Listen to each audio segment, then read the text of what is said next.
In today's video, I'm going to teach you how to delete, inactivate, and reactivate a customer in QuickBooks Online. We'll start with inactivating a customer, which is basically QuickBooks' way of removing them from your active lists without actually deleting their history.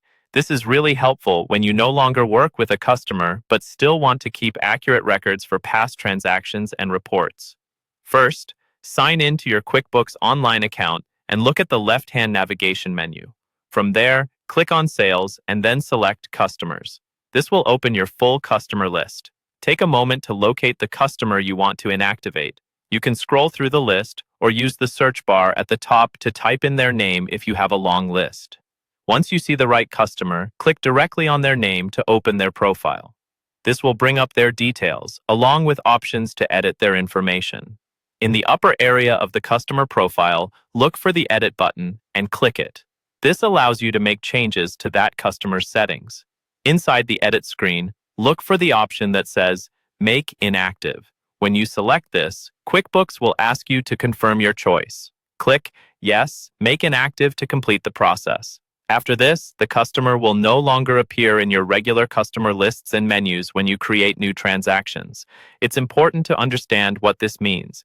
Inactivating a customer does not delete their existing invoices, payments, or any other transactions. All of that activity will still appear on your reports, which keeps your accounting accurate and your historical data intact. You're simply cleaning up your active list, so it's easier to manage. Now, let's look at how to bring a customer back if you need them again. To reactivate a customer, go back to the Customers page under Sales. At the top right of the customer list, you'll see a small gear icon. Click on that gear icon to open display options for the list. In the options that appear, check the box that says Include Inactive. Once you do this, your list will refresh and show both active and inactive customers, usually with the inactive ones grayed out or clearly marked. Find the customer you want to bring back. When you locate them, look over to the action column on the right. There, you'll see an option that says Make Active. Click Make Active, and that customer will be restored to your regular list, ready to use on new invoices, estimates, or other transactions, just like any current customer.